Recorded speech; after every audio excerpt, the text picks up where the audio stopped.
A lot of things in your life that shape who you are and who you become in life. A lot of people in your life that influence you, friends, teachers, or seeing your father naked for the first time. My first time I was about 6. Just woke up from a nice night, sleepy night, regretting the Darryl Strawberry rookie card I traded the day before. Opened the door and sure enough, there he is. And I stood there, stupefied. My father looks at me as if it was just an average day. But there was no going back. There just wasn't. We were no longer father and son, we were just completely grossed out by each other. My father was never a man for robes or any sort of knightly garments. He just wasn't. I don't know if it was just his generation, but as I stood there, I looked at him. And this is to set the stage, this is the early 80s. There's not a whole lot of manscaping going on. He's just out of the porn generation. And by the way, this is a nightmare that I have every night. It's very vivid. It haunts me. It wrecks my soul. So that's why I'm afraid to go to sleep. So I just don't.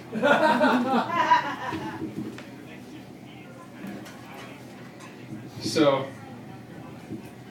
as we're standing there looking at each other, and in my bathroom growing up as a kid, we had 2 giant spotlights above the mirror. And they were spotlights that day. It was a... I didn't know where to look. I wanted to look away, but I was drawn. I was drawn. I thought, kind of started thinking about my own stuff going on. It was just one of these moments of time that's just framed. If it was a picture, yeah, it could be a Norman Rockwell Christmas card. You know, it's the one above. Of course, it would have to be censored. But at that moment, a new word came into my vernacular. No longer was I worried about the Darryl Strawberry rookie card I just traded. There was a whole new Barry in my vocabulary of the dingo persuasion. Oh, wow. True story. True story. Sad as that one is. That one still comes up around the holidays. I actually sent my brother an email. I said, hey, I'm going to talk about naked dads tonight. He said, fantastic. Someone's got to hear about it. Oh, damn, I'm tired. Oh, I can't sit down. Are there any juggalos behind me? Because I'm just waiting for this giant dildo to pop through the window here. What's that? I think that guy had a 2-liter of Fago, too. Really? Bring that back here. So I've made a lot of changes in my life I want to talk to you guys. A lot of upgrades, a lot of things going on in my life that, dim the lights, appreciate that, are fantastic. The handshake is completely overrated. So impersonal, and really, it's just kind of phony. Hey, how you doing? So I'm going to start hugging things out. Nothing like a good hug. Nothing at all. As I read from my script. A lot of the world's problems could be solved with a hug. Famine, hunger, strife, nuclear crisis, North and South Korea, they just got to hug it out. So let me tell you how this new outlook in life has been, the thought process has not gone so well. And also, too, going back, there's a lot of things you could do. You can apply this in life. If you see an occupier, give them a hug. Daddy's trust fund may have run out. They might be a little upset. Maybe they just want a little fatherly attention. Or next time you're feeling road rage, someone pisses you off, follow them to their destination, tear out your car and give them a hug. It only solves the problem, folks. Share the wealth, love. What are those old cross-color things that said, live together? Anyway, I digress. You remember those shoes? They were awesome. They were like black and green, and I think that's Benetton actually, by the way, but we're getting too commercialized for the East Side now. So I was on a plane, traveling, and I get real nervous when I fly. As humans, we're not born with wings, so anytime I'm in the air, I get very nervous. So we get to our altitude. Pilot says, "Ladies and gentlemen, please unfasten your seatbelts, enjoy the ride." We're at 36,000 feet. So I'm thinking, this is great, I'm happy. This pilot has done a fantastic job. He needs to know it. So I tear my seatbelt off, I run up the aisle, and I kick the fucking door open, and I totally Jimmy Superfly Snook on top of this guy, and I give him a hug.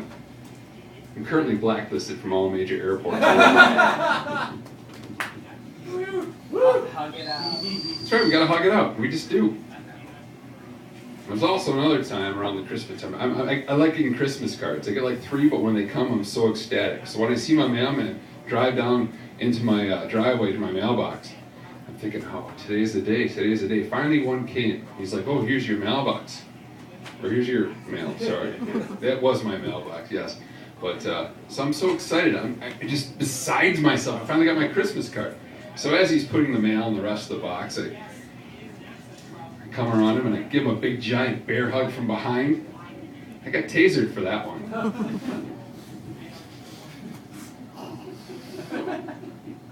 I got the scars to prove it too.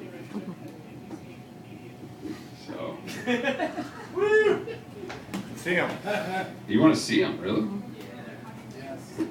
Those guys do. Actually, they probably have their own taser scars to show.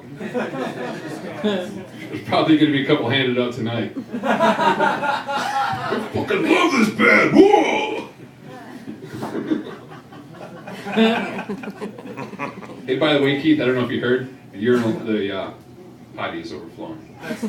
Somebody else's problem. Yeah, I think I heard it 6 times when I was sitting over there. I may have added to the pot.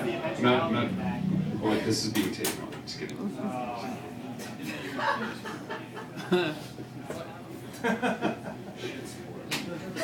Cut off.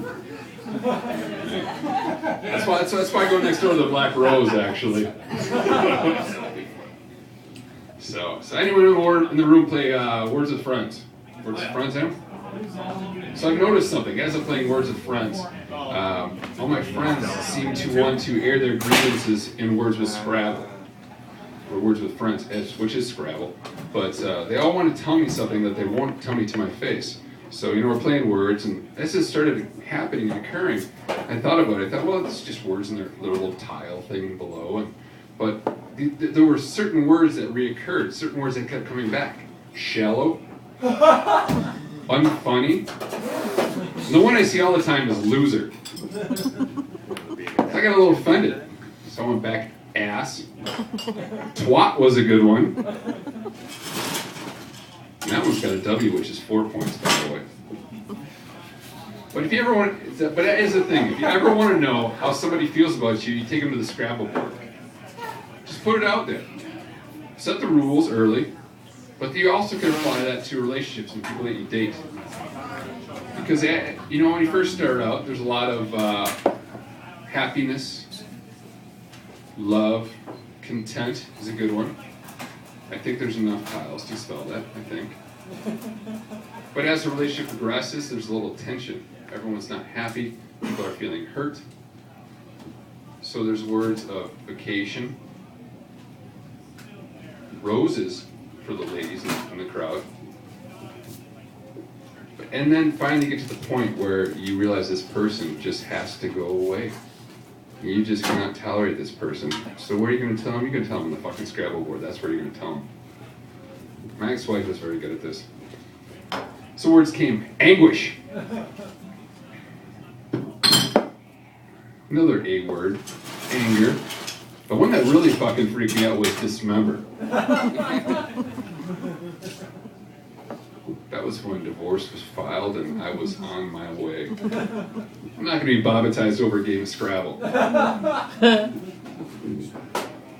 Just doesn't work that way.